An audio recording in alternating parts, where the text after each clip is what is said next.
Então os discípulos de João, dirigindo-se a ele, perguntaram: Por que jejuamos nós e os fariseus e os teus discípulos não? Jesus respondeu: Podem os amigos do esposo estar tristes enquanto o esposo está com eles? Dias virão, porém, em que se lhes será tirado o esposo, e então eles jejuarão.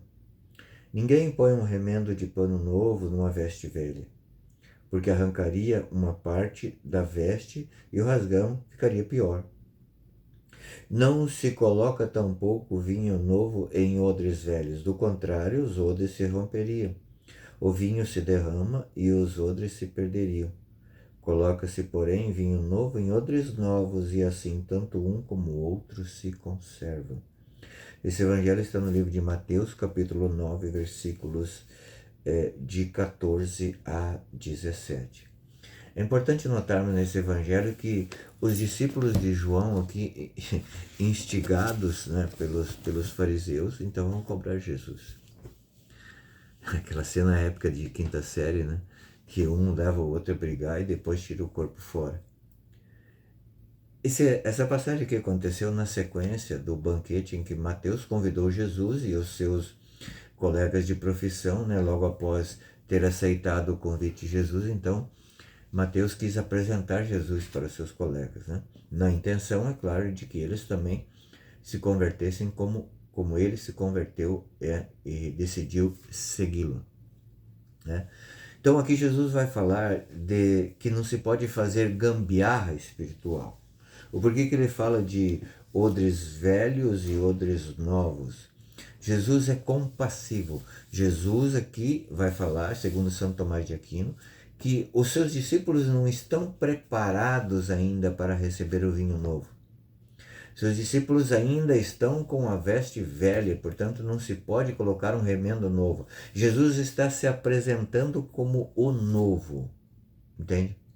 Está se apresentando como o novo. E se aqui os fariseus e os discípulos de João estão condenando o seu ato de comer com os publicanos, Jesus, é claro que se ele tem o poder de perdoar os pecadores, por que não comeria com os pecadores? Então, é um sinal de que eles ainda são odres velhos e que não se pode colocar vinho novo porque romperia os odres novos. Quando é que então eles ficaram preparados? A partir da ressurreição. A partir da ressurreição de Jesus, então, o que era velho se fez novo, né? E até tem uma passagem do Atos dos Apóstolos que diz assim, ó, estão cheios do vinho doce. Atos 2:13. Eles estão cheios do vinho doce, do vinho novo. O vinho doce é o vinho novo. Então, eles estão aptos agora para receber a palavra de Deus, para receber, né, toda essa doutrina e fazer da sua vida velha, então, uma vida nova. Né?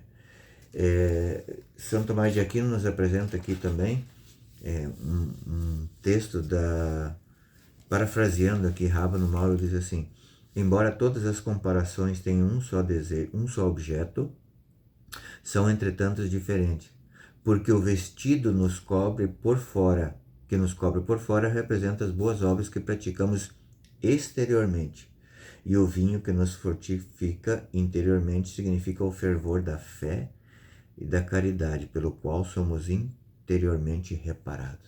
Veja, os fariseus, os discípulos de João, eles sim faziam o jejum, mas era só as obras exteriores e não a fé e a caridade interior. É por isso que Jesus vem nos trazer uma nova proposta, que não só o exterior, mas principalmente o interior. A nossa conversão tem que vir de dentro para fora e não de fora para dentro. Se nós ficarmos só na parte externa, já nós vamos cair no desânimo, vamos ver que é pesado demais e hora ou outra nós seremos desmascarados. É importante sim que nós nos tornemos novos. E aqui tem a receita, fortificando a nossa fé, o nosso fervor e a nossa caridade. A caridade, antes dela se tornar prática, ela tem que se tornar interior. Eu tenho que fazer a caridade e amar as pessoas por causa de Deus, e não por minha causa e não simplesmente por um gesto externo. Deus te abençoe. Tenha um bom dia.